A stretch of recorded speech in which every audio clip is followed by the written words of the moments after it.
They told me to sit back, don't make a sound, don't go to the unknown, but I'm too curious for that.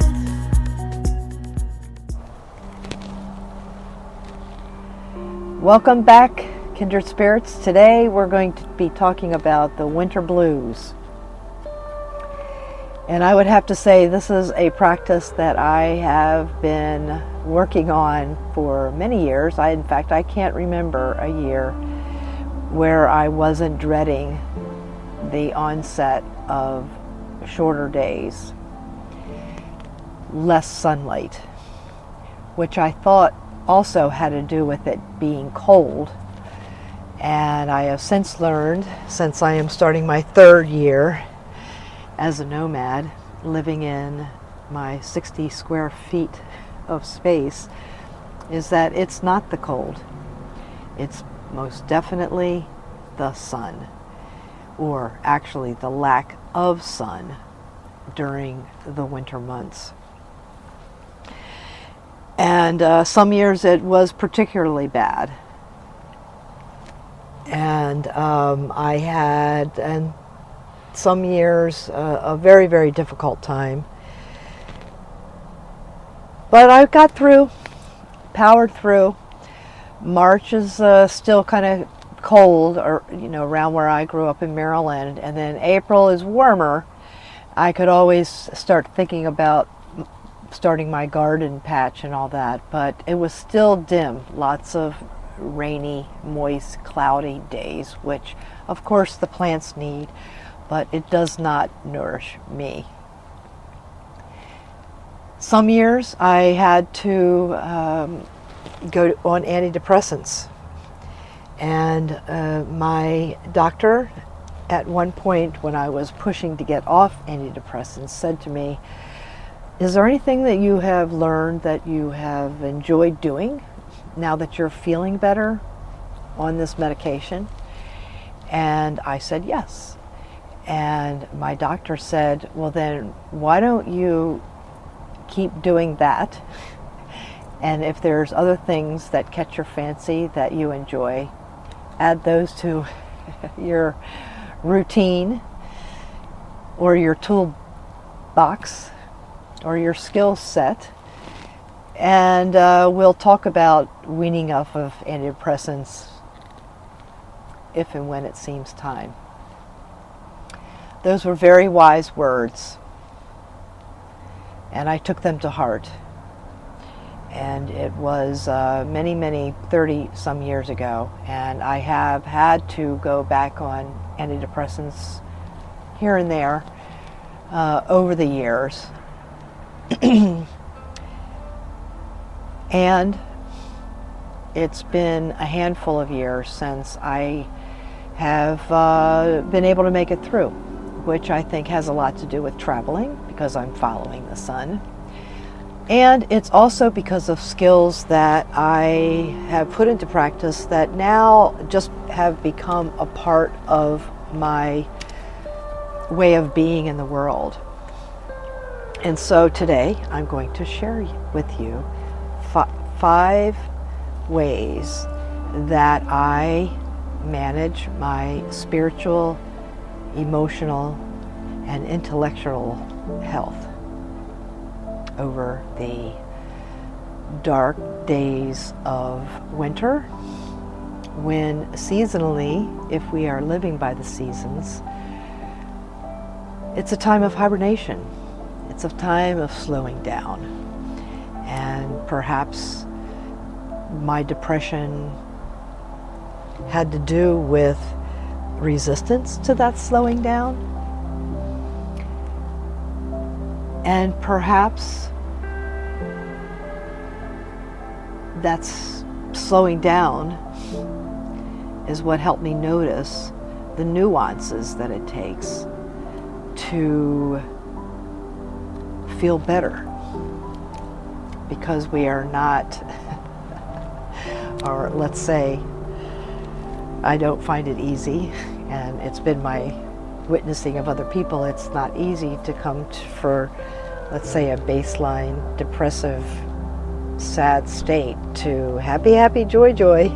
That's a huge gap of emotional jump. And so these 5 tips that I'm going to give you are just a way to prime the pump, so to speak. My 5 tips for managing the emotional, spiritual, and even intellectual parts of myself during the winter months when I'm not getting as much light, or there's not as much light to go around. I'm going to use the example of a tree. Always starting with the roots.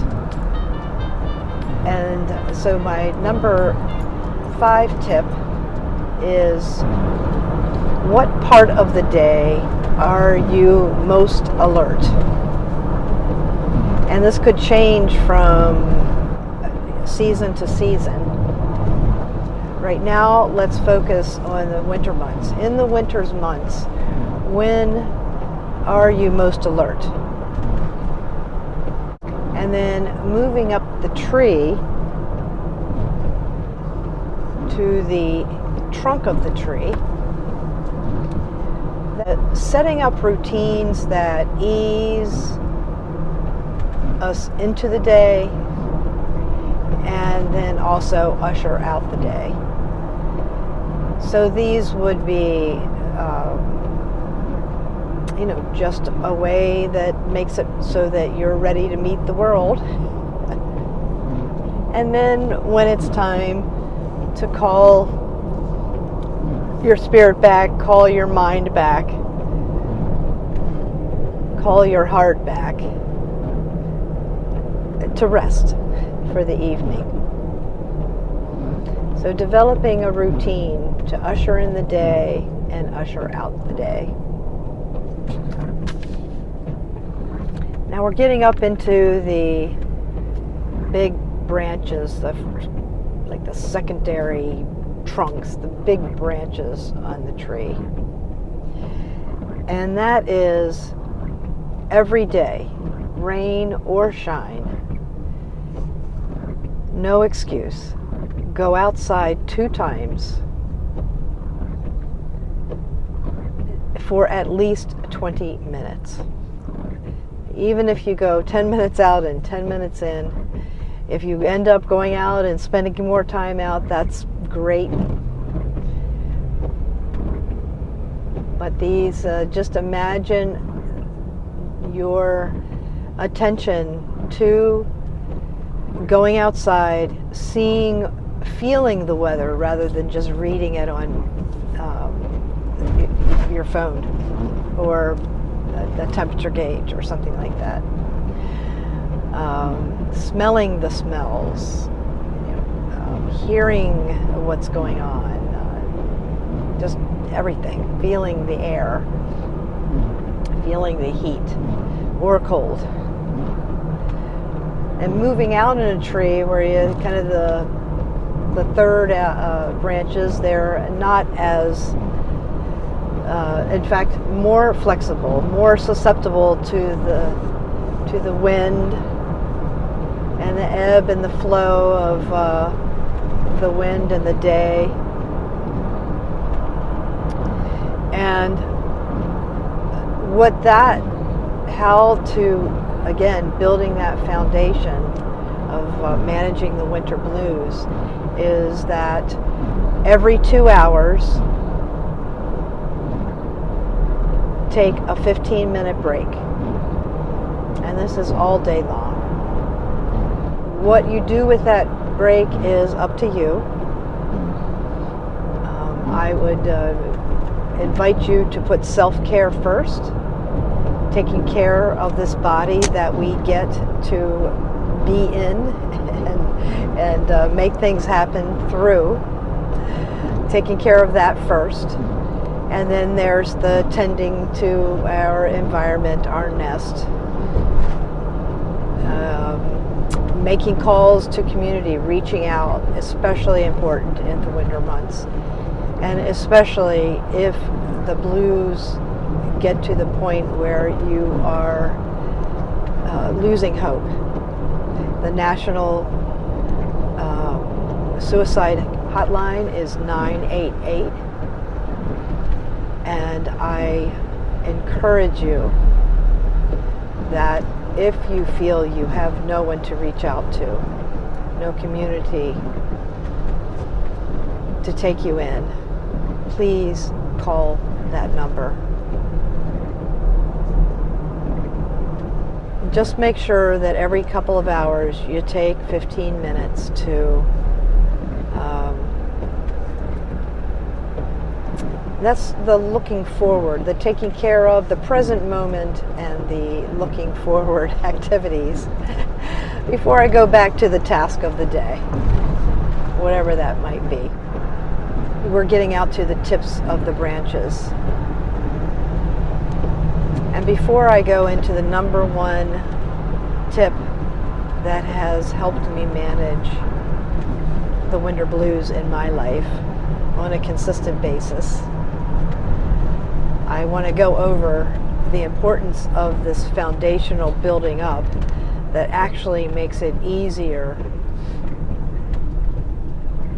to for this tip to show up for you. So to recap, roots are: what time of day am I most alert? What time of day am I not so much alert? The trunk of the tree, developing a routine to usher in the day and also usher out the day. Number 3, getting up into the larger branches of the tree. Going outside for at least 20 minutes 2 times a day and to feel the weather. Even if it's cold, even if it's rainy, only 20 minutes. Next, every 2 hours, take 15 minutes to look ahead, daydream. Number 1, though, self-care. A small chore, folding laundry, anything that is almost like a meditation, and honoring this body that we get to walk around in for who knows how many years. And so that leaves us with the number 1 tip. When all those things are running and able to support each other, it's easy for this next tip to lift my mood. And that is when I'm bored, sad, anytime that I actually notice, I ask myself this question: show me something I've never seen before. And then I wait for it, no expectations. It is very powerful, and I've never been disappointed. And a lot of them I would maybe say miraculous, because I'm not sure that if I put my thinking cap on to try to figure out some of these things that I'm pondering, when I'm asking to show me something I've never seen before, I always see it. And that's what propels me forward and excites me about seeing what's next. It's been a long driving day, even though I haven't gone that far. I just calculated the distance. It was only a few hundred miles, but lots of traffic starting at Charlottesville, North Carolina. And I'm on the other side of Atlanta, a couple of hours. It was just lots of traffic, lots of cars, and I did lots of stopping. I'm gonna turn out the light here and just wind it down for the day. This is my routine. I drove a little bit later in the evening than I usually do. So my routine is starting a little later. Thank you, Patreon supporters. Your support is helping me to travel and tell these stories. Thank you, YouTube subscribers. I love the community that we're creating. I am on my way to the RTR, and we'll see you in the month of January there. And Happy New Year. I will, next time I talk to you, I'll be at the RTR, and I'm looking forward to what is going to happen there. I'm going to be volunteering, and really looking forward to seeing people from last year and making new friends. So good night, sweethearts. I will talk to you very soon.